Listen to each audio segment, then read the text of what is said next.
பன்முக அலைவரிசையை கொண்ட மல்டிபிள் பேண்ட்வித் கொண்டிருக்கக்கூடிய ஒரு செயற்கைக்கோளாகவும் இந்த செயற்கைக்கோள் இருக்கும் என சொல்லப்பட்டிருக்கிறது. குறிப்பாக இஸ்ரோவினுடைய வரலாற்றில் இதுவரைக்கும் இந்தியாவிலிருந்து அனுப்பப்படக்கூடிய செயற்கைக்கோளிலேயே அதிக எடை கொண்டிருக்கக்கூடிய ஒரு செயற்கைக்கோளாக பார்க்கப்படுகிறது. அதனால்தான் இது மார்க் 5 என்கின்ற அந்த ராக்கெட் மூலமாக விண்ணில் செலுத்தப்பட இருக்கிறது. நாட்டினுடைய தகவல் தொடர்பு வசதிகளை மேம்படுத்த இந்திய விண்வெளி ஆராய்ச்சி நிறுவனம் சார்பில் இதுவரை 48 செயற்கைக்கோள்கள் விண்ணில் நிலைநிறுத்தப்பட்டிருக்கின்றன. அதில் 2013ஆம் ஆண்டு செலுத்தப்பட்ட GSAT-7 என்கின்ற ருக்மணி செயற்கைக்கோளினுடைய ஆயுள் காலம் விரைவில் முடிவடைய இருக்கிறது. அதாவது இந்த தகவல் தொடர்புக்காக ஏற்கனவே 2013 அனுப்பப்பட்ட செயற்கைக்கோளுக்கு மாற்று செயற்கைக்கோளாக தான் தற்போது வடிவமைக்கப்பட்டிருக்கக்கூடிய இந்த CMS-3 GSAT-7 என்கின்ற செயற்கைக்கோளை இஸ்ரோ வடிவமைத்திருக்கிறது. இதனுடைய பட்ஜெட் என்பது 1600 கோடி ரூபாய். அதிநவீன CMS-3 V7 ராக்கெட் அது இன்னும் சிறிது நேரத்தில் விண்ணில் செலுத்தப்பட இருக்கிறது. ஆந்திர மாநிலம் ஸ்ரீவெங்கோட்டாவில் உள்ள ஏவுதளத்தில் இருந்து LVM-3 அதாவது GSLV Mark 3 ராக்கெட் மூலம் இந்த செயற்கைக்கோள் இன்று மாலை விண்ணில் செலுத்தப்பட இருக்கிறது. ராக்கெட் ஏவுதலுக்கான அந்த கவுண்டவுன் நேற்று மாலை தொடங்கிய நிலையில் இறுதிக்கட்ட கவுண்டவுன் என்பது தற்போது கடந்து கொண்டிருக்கிறது. CMS-3 தொலைத்தொடர்பு செயற்கைக்கோளை பொறுத்த வரைக்கும் இதனுடைய எடை 4410 கிலோ என சொல்லப்பட்டிருக்கிறது. இது குறைந்தபட்சமாக பூமியினுடைய அந்த சுற்றுவட்ட பாதையில் எங்கே இருக்கும் என்று பார்க்கும் பொழுது குறைந்தபட்சம் 170 கிலோமீட்டர் தொலைவு, அதிகபட்சமாக 29,970 கிலோமீட்டர் தொலைவு. பூமியிலிருந்து அதிக தூரம் தொலைக்கக்கூடிய தொலைவு என்பது 29,970. குறைந்தபட்சமாக பூமிக்கு அருகில் வரக்கூடிய தொலைவு என்பது 170 என்றும் சொல்லப்பட்டிருக்கிறது. இந்த செயற்கைக்கோளை பொறுத்த வரைக்கும் புதிய சுற்றுவட்ட பாதையினுடைய ஏவப்பட்டதிலிருந்து அதிகபட்ச எடை கொண்ட தகவல் தொடர்பு செயற்கைக்கோளாகும் எனவும் சொல்லப்பட்டிருக்கிறது. அதாவது நம்ம ஏற்கனவே சொல்லியிருந்தோம் 4410 கிலோ எடை கொண்டிருக்கக்கூடியது. புவியினுடைய சுற்றுவட்ட பாதையில் இருக்கக்கூடிய ஒரு செயற்கைக்கோளில் மிகவும் அதிகம் எடை உள்ள இந்தியாவிலிருந்து அனுப்பப்பட்ட ஒரு செயற்கைக்கோளாக பார்க்கப்படுகிறது.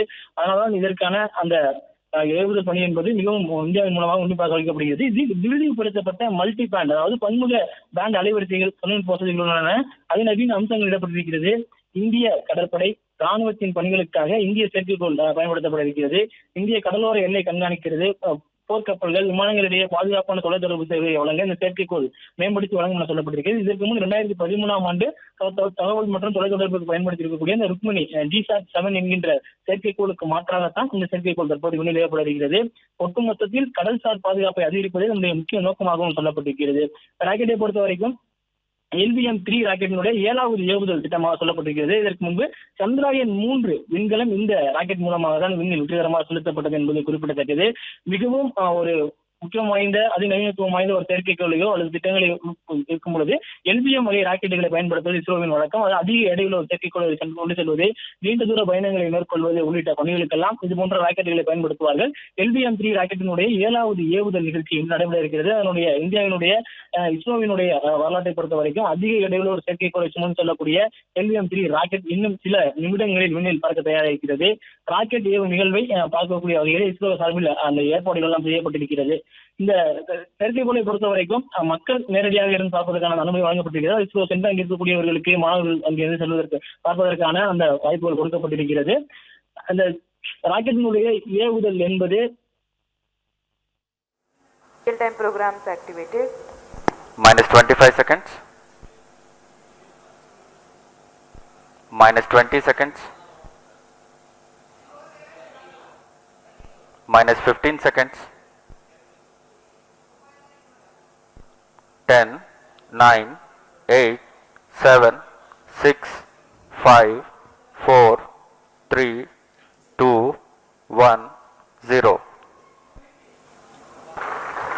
S200 motors ignited +5 seconds S200 boosters का सफलतापूर्ण प्रज्वलन और LVM-3 M5 का उत्थापन द्वितीय प्रमोचन मंच से. We have a magnificent liftoff, the LVM-3 M5 CMS-03 mission in the air. The simultaneous thrusting of the twin S200 motors is indeed a sight to behold.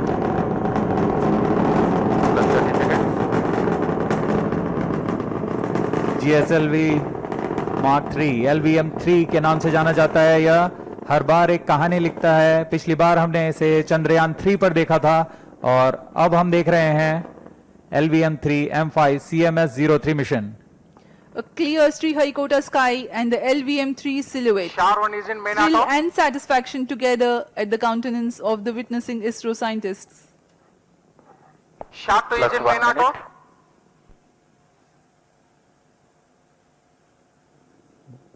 दोनों step on boosters S200 boosters सामान्य निष्पादन करते हुए अपने उद्दिष्ट कक्षा की ओर बढ़ रहे हैं, यान को उद्दिष्ट कक्षा की ओर ले जाते हुए।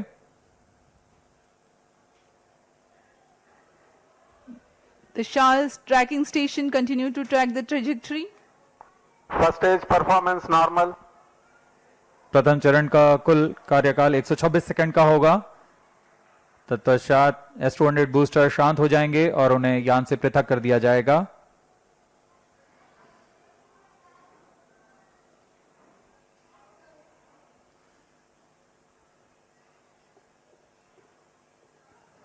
इस कड़ी में अगला चरण L110 चरण का प्रज्वलन है। L110 engine started. जी हाँ, इसकी पुष्टि हो चुकी है। द्वितीय चरण L110 चरण का प्रज्वलन शुरू हो चुका है।